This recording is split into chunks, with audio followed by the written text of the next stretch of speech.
नमस्कार दोस्तों, स्वागत है। आज हम भोलेनाथ और माता पार्वती की एक अद्भुत कथा सुनने जा रहे हैं। कथा सुनने वाले की हर मनोकामना पूरी होती है। यदि आप भोलेनाथ के सच्चे भक्त हैं तो इस कथा को आप पूरा सुने, आधा न छोड़ें। इस कथा को बीच में छोड़ देते हैं तो आपके द्वारा अर्जित किए हुए फल नष्ट हो जाते हैं। इसीलिए किसी भी कथा का अधूरा न छोड़ें। दोस्तों, हम कथा को शुरू करते हैं। उससे पहले आप हमारे चैनल को सब्सक्राइब कर लीजिए। तो दोस्तों, शुरू करते हैं आज की पवित्र कथा।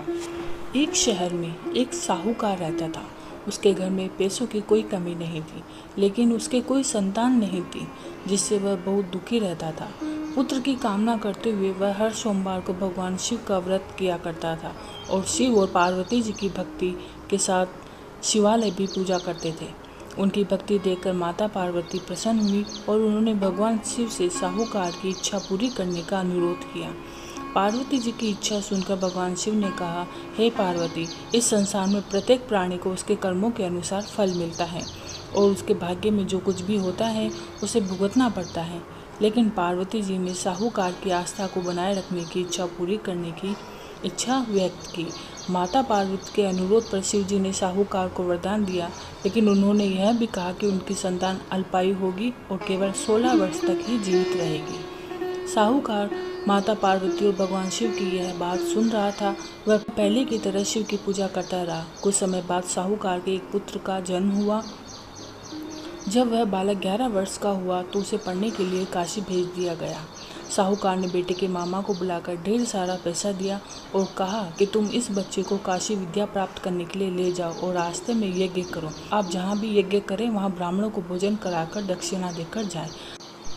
मामा भांजे दोनों एक ही तरह से यज्ञ करते थे और ब्राह्मणों को दक्षिणा दान करते थे और काशी की ओर चले जाते थे। राठे में एक नगर था जहाँ नगर के राजा की पुत्री का विवाह होने वाला था, लेकिन जिस राजकुमार से उसका विवाह तय हुआ था वह कान्हा था और इस बात की जानकारी राजा को नहीं थी। राजकुमार ने इस बात का लाभ उठाकर अपने स्थान पर साहूकार के बेटे को दूल्हा बना दिया, लेकिन साहूकार का बेटा ईमानदार था।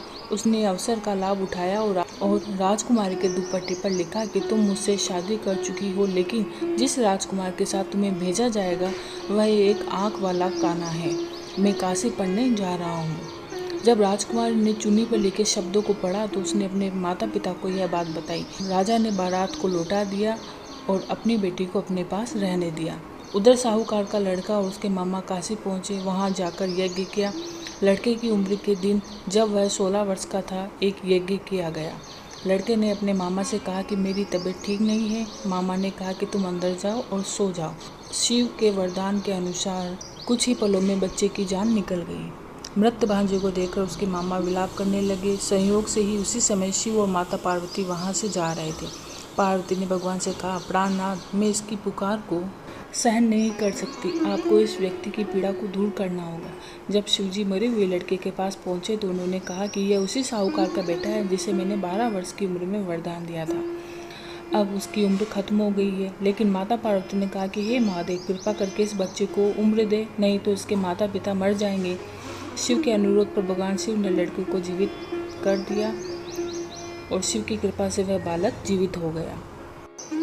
शिक्षा प्राप्त करके जब वह लड़का अपने मामा के साथ अपने नगर लौट रहा था तो दोनों चलते हुए उसी नगर में पहुंचे जहां उसका विवाह राजकुमारी के साथ हुआ था। उस नगर में भी उसने यज्ञ का आयोजन किया। उस नगर के राजा ने तुरंत उसे पहचान लिया और यज्ञ समाप्त होने पर राजा व्यापारी के बेटे और उसके मामा को महल में ले आए और उन्होंने बहुत सा धन वस्त्र देकर राजकुमारी के साथ विदा किया।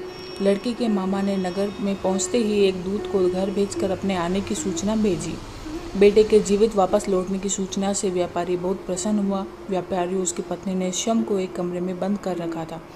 भूखे प्यासे रहकर वो दोनों अपने बेटे की प्रतीक्षा कर रहे थे।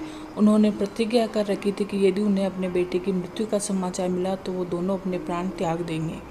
व्यापारी अपनी पत्नी के साथ नगर के द्वार पहुंचा और अपने बेटे के जीवित होने पर और उसके विवाह का समाचार सुनकर उसकी खुशी का ठिकाना न रहा। उसी रात भगवान शिव ने व्यापारी के सपने में आकर कहा, हे श्रेष्ठी, मैंने तेरे सोमवार व्रत करने और व्रत कथा सुनने से प्रसन्न होकर तेरे पुत्र को लंबी आयु प्रदान की है। ऐसा सुनकर व्यापारी काफ़ी प्रसन्न हुआ।